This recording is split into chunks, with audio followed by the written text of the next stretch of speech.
Hi, I'm Herrick Kimball. If you sharpen your chainsaw blades by hand with a file, this video is for you.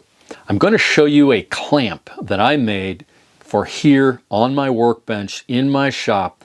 It holds the chainsaw chain securely so that when I file it, there's no wobble, there's no give at all. And the beauty of that is that the file cuts better, and it is so much more satisfying to run your file through a rigid tooth than it is one that flops. Okay, the other advantage to this clamp is that if you have multiple chains, like most of us do, you can sharpen them on this clamp. They don't have to be in the saw. You can sharpen them in your shop at your leisure at night when it's raining outside or snowing. It's just so much nicer to have a clamp in your shop that holds the chainsaw blade and the teeth securely for filing.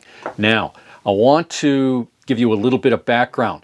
There is a tool right here similar to what I'm going to show you that I made. I bought this because I thought, that's a great idea. You can clamp this in your vise and you can just feed your chain through this, clamp it down, and sharpen with the file. In theory, this is a fantastic tool, but in actual use, it's not. These clamps do securely hold the tooth where the clamp is, all right?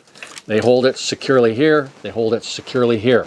But the teeth in between have a lift and they have wobble. That's not what you want. If you're going to use a clamp in your shop, on your bench, you want solid, secure clamping pressure all the way along as you're filing. Otherwise, it's discouraging. And that's what this is. It's discouraging. And now I want to show you the clamp that I have made that is so much better. It is clamped here in my bench vise. In a moment, I'm going to show you how you can get it up to a more convenient height if you want to.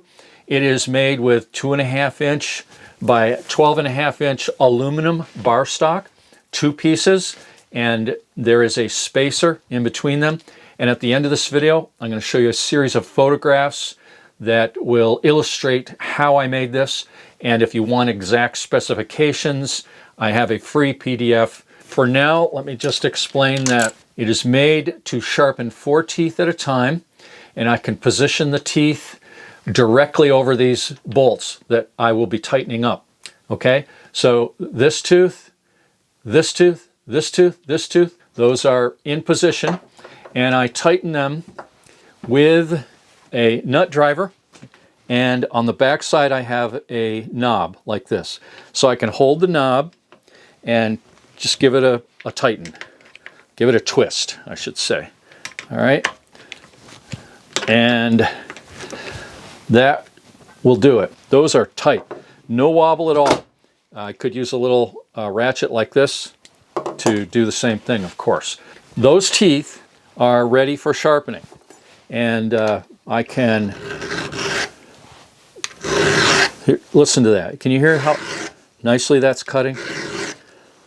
That is so nice. And then you would loosen up, hold the knob on the back side, give it a turn here, just a little bit, and slide right along to my next 4 teeth. Now, let me show you how this can be raised up if you want to file at a more convenient height. So what I have right here is a piece of plywood, 3/4 inch, and I have countersunk here so that this will fit like that, all right? And you can see on this side that these are locked into place, so I don't have to hold them when I tighten and loosen.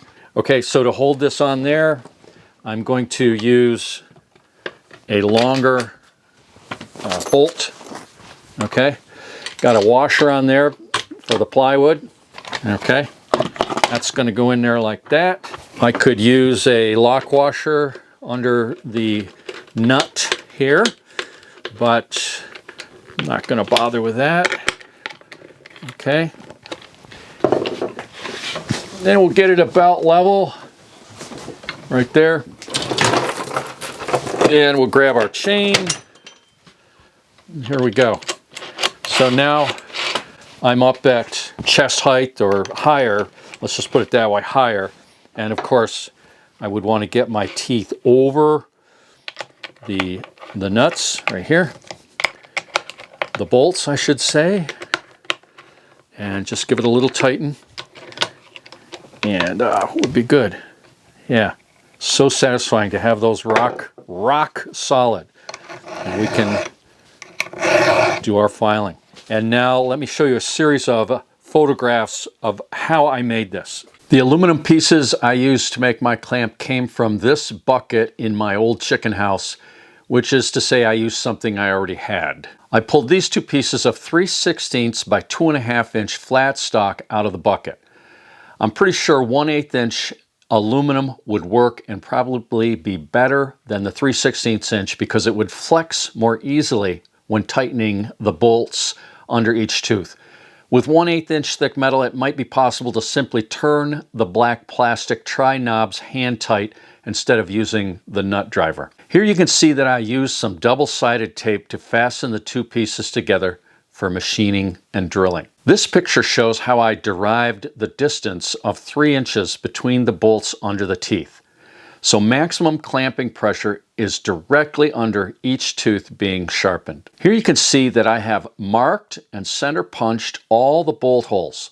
I've drawn a 2-inch radius on top at each end, and I've marked the ends for cutting. I cut the aluminum to length with my chop saw and a carbide tooth blade. As you can see, it makes a nice cut, but I don't recommend that you use a chop saw to cut aluminum unless you've done it before and you're comfortable doing it. I used a jigsaw with a metal cutting blade to cut the 2-inch radius. The same saw and blade can be used instead of the chop saw for cutting the pieces to length. Here's the jigsaw cut radius.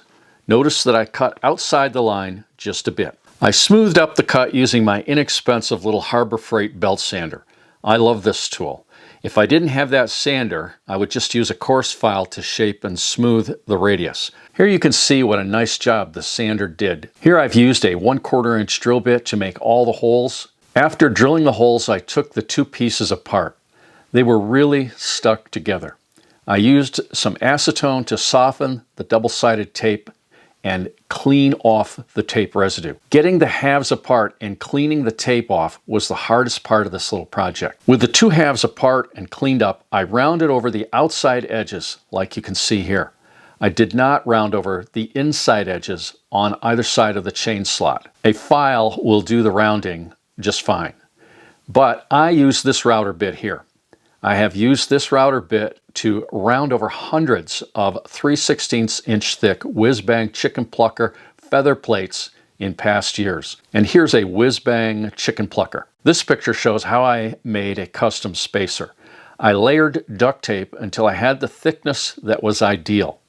You want a spacer distance that allows your chain to move smoothly, but it's not too loose. Once you have your spacer distance just right, simply bolt the halves together and you're ready to get sharpening. Here's a picture of the free specifications PDF that I have put together. Details and a link are in the description below. You'll notice that there's a 1/4 inch radius on the bottom ends of the clamp. I made that with a file after the clamp was assembled. One last thing. 1/8 inch aluminum bar stock is available at Amazon and on eBay. It's often sold in 12-inch lengths. My clamp is 12.5 inches long. I'm sure you could make this clamp 12 inches long. If you wanted to move your 3-inch spacing down to 2 7/8 inch to gain a little bit more space, that would probably not be any problem. If you liked this video, please give it a thumbs up and be sure to subscribe if you've not already done so. Thank you kindly, and I'll see you in the next one.